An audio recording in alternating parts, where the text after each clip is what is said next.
तुम्हें हल चलाने के अलावा आता क्या है? जाओ, जाके झाड़ू लगाओ। ध्यान रखना, इस घर में दामाद बनकर नहीं, नौकर बनकर रहोगे। जी माँ जी, कोशिश करूंगा कि आपको मुझसे कोई शिकायत ना हो। गलतफहमी में मत रहना। तुम उस तरफ रहोगे, मैं इस तरफ। मेरी हद में आने की गलती मत करना। ठीक है। इंसान को उसकी गरीबी नहीं, उसका घमंड अंधा बनाता है।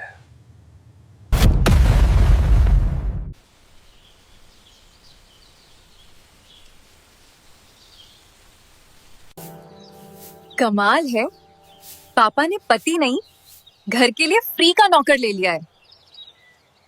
ध्यान रखना, कप में एक बूंद भी कम ज्यादा हुई तो दोबारा बनानी पड़ेगी। जी माँ जी। हाँ कियारा, मेरे पापा ने पति नहीं रखा, घर का मल्टीपर्पज नौकर रखा है। सीरियसली, तू तो कमाल है यार।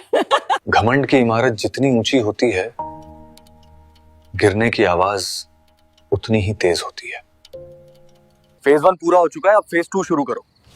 किसी को शक तक नहीं होना चाहिए। यस सर, सब कुछ आपकी योजना के मुताबिक चल रहा है। थोड़ा और गिरने दो। डर जरूरी है ताकि सबक हमेशा याद रहे।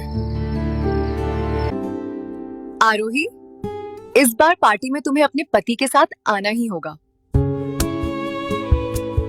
कियारा, वो ठीक है, मैं कोशिश करूंगी।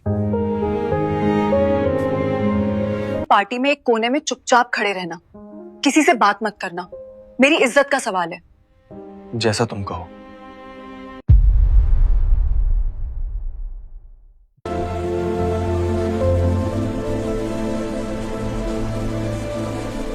पार्टी में अपना मुंह बंद रखना, समझे? जी। ये कौन है? लगता है ड्राइवर को भी अंदर बुला लिया है। आज तो तुम सच में कमाल लग रही हो, इतनी खूबसूरत कि नजर हटाना मुश्किल हो जाए। आरोही, बिजनेस में तो तुम्हारी हालत खराब है ही, लेकिन लगता है घर की हालत भी कुछ ठीक नहीं है, या फिर तुम्हारे पति को अच्छे कपड़े पहनने की तमीज ही नहीं है। कुछ लोग हालात के साथ नहीं, बस हालातों के बीच खड़े रह जाते हैं। हाँ। और यही उनकी पहचान बन जाती है। दोस्तों, ये हैं आज के आदर्श पति। ना कोई पहचान, ना कोई काम, बस बीवी की कमाई पे जिंदा। जो लोग दूसरों के गिरने का इंतजार करते हैं, अक्सर उनके अपने पैर पहले लड़खड़ाते हैं। ये घर जमाई अब मुझे किस्मत का ज्ञान देगा। समय आ गया है। काम शुरू कर दो। चलो आरोही, यहां हमारा समय बर्बाद हो रहा है। मुझे मत छुओ, छोड़ो मुझे। अपने काम से मतलब रखो तुम।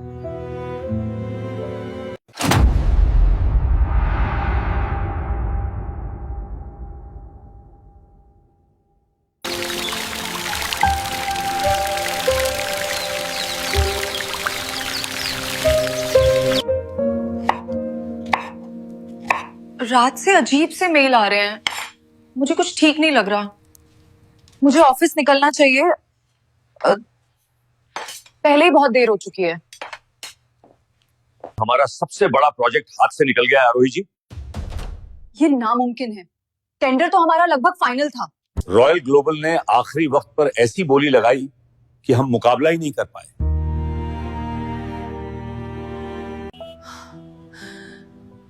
ये नामुमकिन है, ऐसा नहीं हो सकता।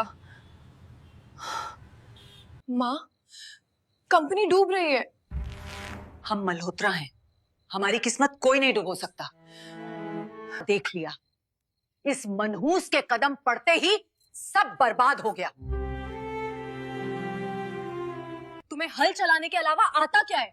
जाओ, जाके झाड़ू लगाओ। ये आरव इतना चुप कैसे रह सकता है? कुछ तो है जो मुझे समझ नहीं आ रहा। अभी नहीं, शेयर को थोड़ा और गिरने दो, तब आरोही को उसकी असली औकात समझ आएगी। अब ये खबरें अखबारों तक भी पहुंच गईं।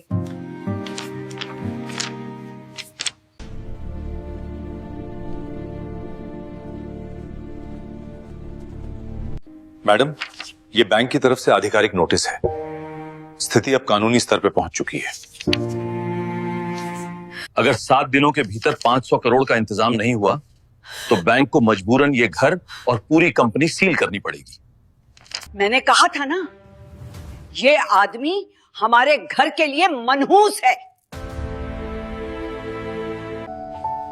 आप लोग चाय ले लीजिए, ठंडी हो जाएगी।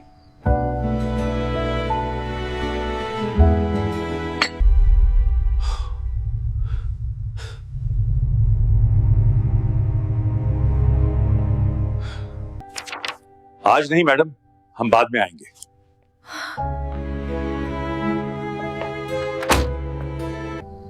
तुमने उनसे क्या कहा था?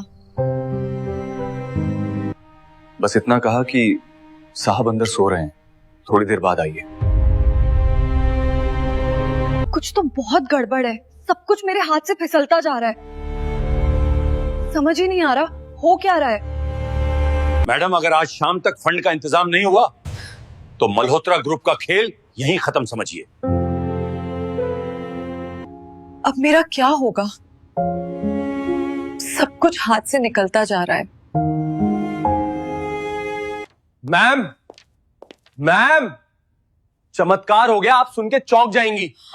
आरआर होल्डिंग्स कंपनी ने हमारे अकाउंट में 600 करोड़ ट्रांसफर कर दिए हैं। मैम, हम बच गए। वाह, कंपनी बच गई हमारी। आरआर होल्डिंग्स कंपनी के चेयरमैन कल शाम 7 बजे मेरे घर आएंगे। माँ, सब कुछ ठीक हो गया। माँ, देखा, किस्मत ने साथ दे ही दिया बेटा। कल बड़े लोग आ रहे हैं, तुम सामने मत आना। कल शाम 7 बजे तैयार रहना। अब होश उड़ेगा आरोही मल्होत्रा का। सब कुछ परफेक्ट होना चाहिए। आज हमारी इज्जत का सवाल है। एक बात साफ समझ लो, आज तुम्हारी परछाई भी नजर नहीं आनी चाहिए। जैसा आप कहें।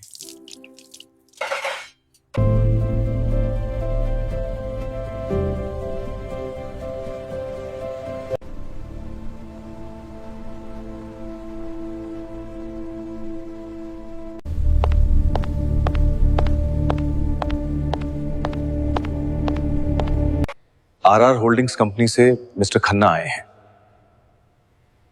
मिस्टर खन्ना, हमें खुशी है कि आपने हमारे घर आने का समय निकाला। थैंक यू सो मच आपकी मेहमान नवाजी के लिए।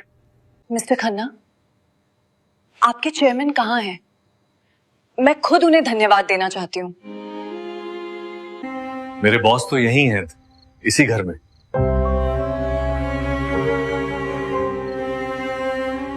तुम यहाँ क्या कर रहे हो? इतने बड़े मेहमान आए हैं और तुम्हें तमीज नहीं है। फिर रसोई में घुस जाओ। तुम कहां जा रहे हो? अब रुको। किसने कहा तुम्हें आगे आने को? Good evening sir.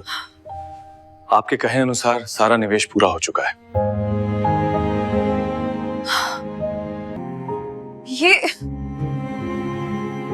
क्या मजाक है? मिस्टर खन्ना, आपको कोई गलतफहमी हुई है। ये तो एक मामूली आदमी है। ये मामूली आदमी नहीं, ये हैं आरव वीर राजपूत, आरआर होल्डिंग्स के चेयरमैन। नहीं, ये सच नहीं हो सकता। आज भी मैं वही आरव हूं, बस अब आपकी नजर बदल गई है। अगर आप इतने बड़े इंसान थे तो आपने सब कुछ क्यों सहा? तुम्हारे पिता चाहते थे कि मैं देखूं इंसान की इज्जत तुम उसकी दौलत से करती हो या उसके वजूद से। और मुझे अफसोस है, तुम इस परीक्षा में पूरी तरह फेल हो गई। ये मैंने क्या कर दिया भगवान? मैंने इंसान नहीं, दौलत देखी। अरे दामाद जी, आप तो बुरा मान गए। हम तो बस आपकी परीक्षा ले रहे थे। बस कीजिए, सच को सफाई की जरूरत नहीं होती। मुझे माफ कर दीजिए, मैं अंधी हो गई थी। मैंने गलती गरीबी से नहीं हुई, गलती इंसान को इंसान न समझने से हुई। क्या आप हमसे बदला लेंगे?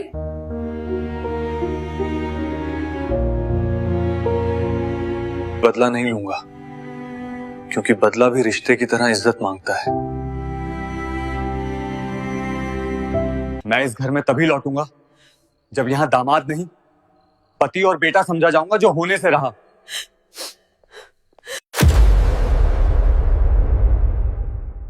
काश समय वापस आ सकता तो मैं सब बदल देती। मुझसे बहुत बड़ी गलती हो गई।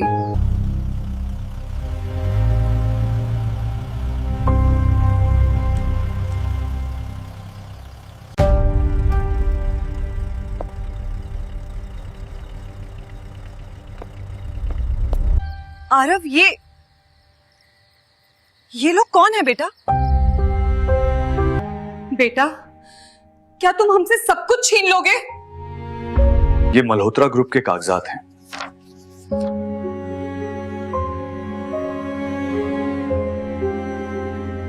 सारे कर्ज चुका दिए गए हैं, पर कैसे?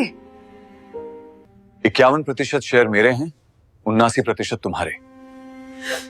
कंपनी अब कर्ज मुक्त है। ये घर तुम्हारे और माजी के नाम कर दिया गया है।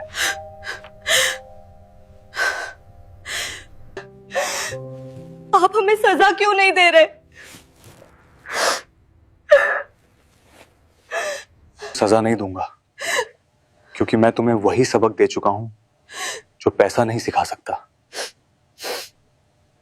समय आ गया है अलविदा कहने का।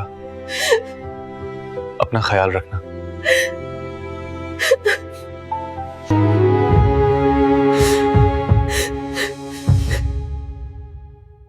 मनहूस, रोटी बनाने में इतनी देर क्यों लगा रही हो? मुझे भूख लगी है, जल्दी करो। बर्तन धो, और भी काम पड़े हैं बहुत सारे। तुम अम्मा की बातों को इग्नोर कर दिया करो, मैं हूं ना तुम्हारे साथ। से निकाल दो, इसने हमें कोई औलाद नहीं देनी है। अम्मा, क्या तुम मेरा सुबह सुबह दिमाग खाने आ इन लोगों ने मुझे घर से निकाल देना है अगर मेरी औलाद ना हुई तो।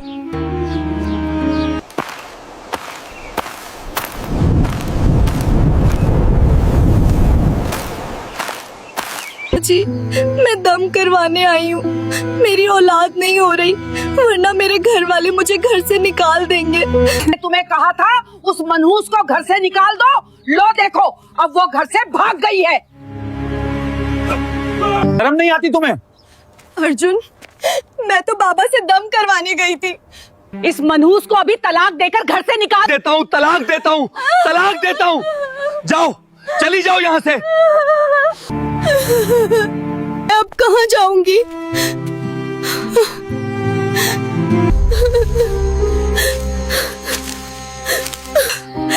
तुम अभी तो दम करवा कर गई थी।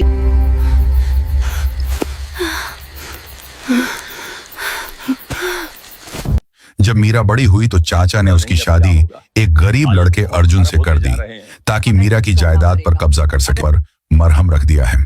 मगर खुशियां ज्यादा दिन टिकती कहां हैं। समय बीतता गया, न खुद काम की न हमें वारिस दे सकी। मीरा चुपचाप सब सुनती और अपने आंसू दिल में ही, क्या फायदा जो औलाद ना दे। तलाक दे दो, दूसरी शादी कर लो। अर्जुन पहले चुप रहा, मगर मां की बातों ने उसके तो डांट फटकार, खाना कम बनता तो इल्जाम, और हर बात पर औलाद न होने का ताना। है वह दम करता है और बे औलाद औरतों की दुआ कबूल हो जाती है। यह सुनकर मीरा के दिल में ये आसान नहीं था। घना जंगल, ऊंचे ऊंचे पेड़, सुनसान रास्ते और दिल में हजारों डर, मगर मां